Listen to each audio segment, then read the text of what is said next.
Hey guys, yeah, welcome back to another amazing tutorial. So today I'm going to be sharing with you how to cut, sew and attach a cargo pocket. It is very simple, detailed and beginner friendly. So this video is going to be a two-part video. In this tutorial, I'll be sharing with you how to make the cargo pocket, while in the next tutorial, I'll be sharing with you how to make the cargo pant. So if this looks like what you're really interested in, please watch this video till the end. And if this is your first time on this channel, please don't forget to click on the subscribe button and also on the notification bell so you can get notified whenever we post a new tutorial. And if you are a returning subscriber, thank you for always stopping by. I really appreciate your support and love. So now we're going to dive into today's tutorial proper. For this tutorial, I'm going to be using an Ankara and an Asuke fabric to make the cargo pocket. A cargo pocket is made up of three parts. We have the main pocket itself, we have the flap, also called the cover, and here we have the border. So the width and the height of the pocket depends on how big and how wide you want it to be. So for this tutorial, the width of the pocket I have here is 13.5 inch, while the height of the pocket is 10 inch. So for this 13.5 inch I cut out, I'm going to be creating a pleat on the center of the pocket and I'll be using 4.5 inch for that pleat. So after pleating, what I'll be left with is 9 inch as the width of the pocket. Then for the flap, to cut out the flap, you're going to be using the width of the pocket to cut out the flap. Like I said earlier, after creating my pleat on the main pocket, what I'll have left is going to be 9 inch. So for my flap, what I have here is 10 inch. I'll be using 0.5 inch to close up both sides of the flap. After doing that, I'll be left with 9 inch and the height of the flap is 4 inch. For the border, the length is determined by what you have around the pocket like this, and the height of the border is 3 inch, while the length is going to be determined by what you have around this side of the pocket after creating your pleat. So now we're going to go ahead to start stitching the piece together, and I'll be starting with the main pocket. So the first thing I'm going to go ahead to do is to fold my pocket into two like this. Note that I'm folding to the wrong side of the pocket. So this part here is the wrong side, while the part inside is the good face. So after doing that, I'm going to go ahead to measure 2.25 from the center of the pocket like this. I'll take that measurement at the top and mark, and I'll also take the same 2.25 measurement on the bottom of the pocket, and I'll also go ahead to mark that like you see me doing in the video. So after marking that, the next thing I'm going to go ahead to do is to go up by 1.5 inch and mark. Then I'll go ahead to draw a small vertical line at the point I just marked like this. And I'll be doing the same thing on the upper part. I'll come down by the same 1.5 inch and mark. I'll go ahead to draw a small vertical line also like this. Then I'll go back to my sewing machine to run the stitch from the beginning to the end of that 1.5 inch. And I'll do the same thing on the lower part also. So after running the stitch at the top and at the bottom, this is what I have once I was done doing that. This is what the good face look like, and this is what the wrong face is going to look like. The next I'm going to go ahead to do now is to give it a good press. So I'm just going to go ahead to open up the the pleat like this, like I'm creating a box pleat. I'll go ahead to open it up like this, then I'll give it a good press like you see me doing in the video.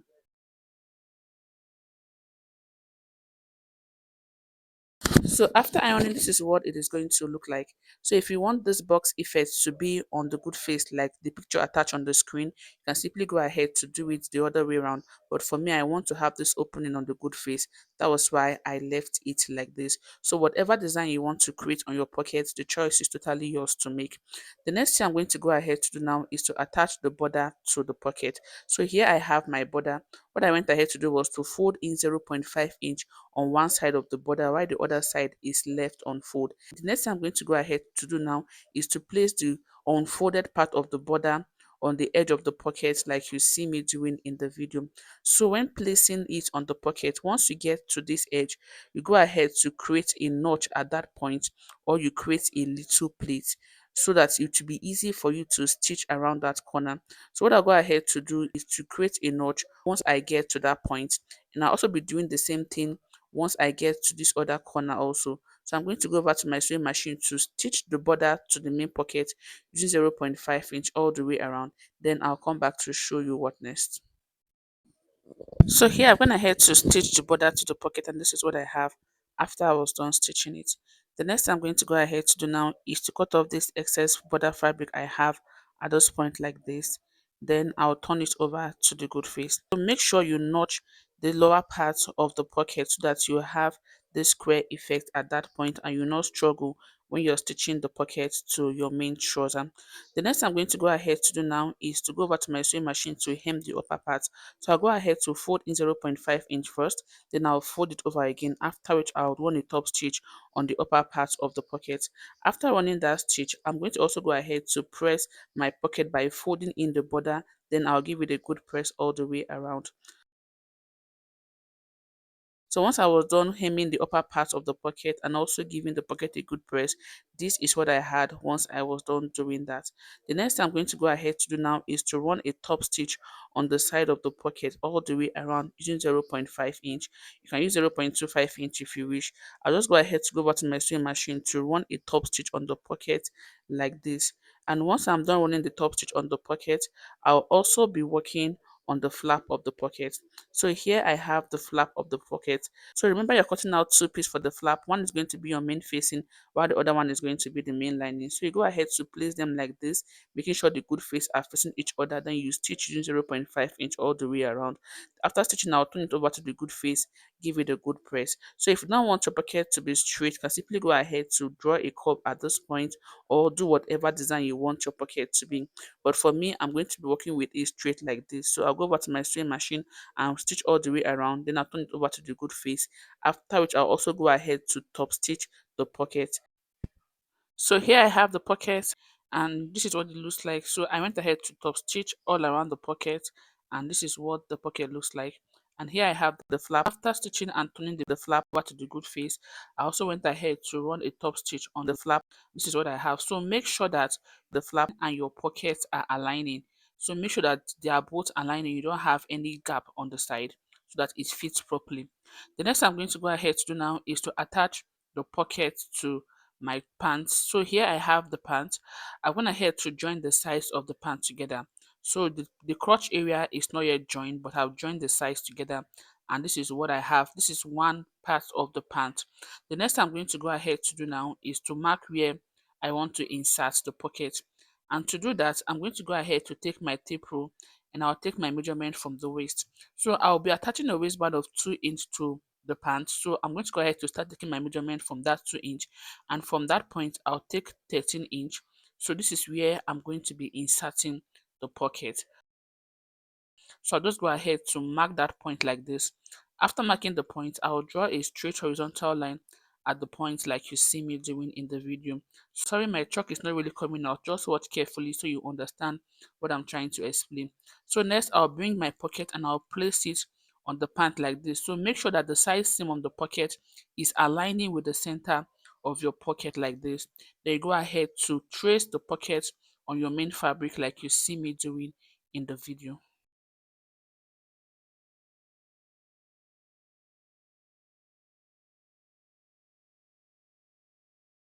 So after tracing, this is where I'm going to be placing my pocket.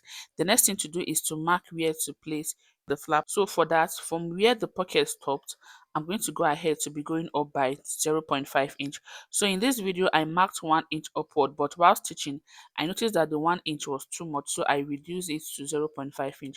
So all you need to do is to go up by 0.5 inch from the point where your pocket is going to be stopping. So I'm just going to go ahead to draw a straight horizontal line like you see me doing in the video. To attach the flap to your pant, all you need to do is to place the good face of your flap to the pant like this. Then you go ahead to stitch it on the trouser using 0.5 inch. After stitching, you flip it over like this. Then you top stitch the pocket on the pant. So I'll just repeat this again. To stitch the flap to your pocket, all you need to do is to place the flap on your pant like this. Then you stitch using 0.5 inch. After that, you flip it over and run a top stitch on it. So this is how you're going to be fixing your flap to the pant. Then for the main pocket, you're going to go ahead to place the border on the line you drew. Remember, we already folded this part, so don't forget to fold this part. Make sure it is folded. Then you place it on your pant on the line you drew. Then you go ahead to top stitch the border on the pant.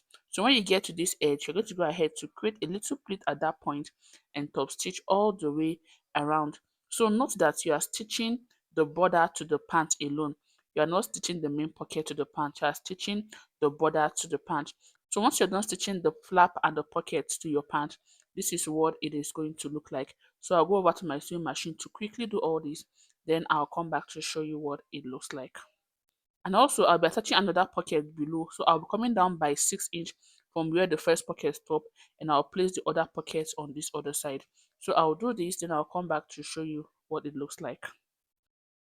So after I was done stitching the pocket to the trouser, this is what it looks like. So after stitching, I went ahead to top stitch this part to the pocket so that it doesn't open too much. So run a top stitch on this side to keep the pocket in place. And this is what the pocket looks like once I was done stitching the pocket. And also this is what the lower part of the pocket looks like once I was done stitching it. So the next thing I'm going to go ahead to quickly do is to finish up the pants I'm making. Then I'll come back to show you the final look of the pants. So here we have the final look of the pants. In the next tutorial, I'll be sharing with you how to make this pant from the scratch. So if this is what you are interested in, please click on the notification bell so that you can get notified whenever the video comes up. And also don't forget to like, share and drop a comment. Thank you for watching. I'll see you in my other tutorials.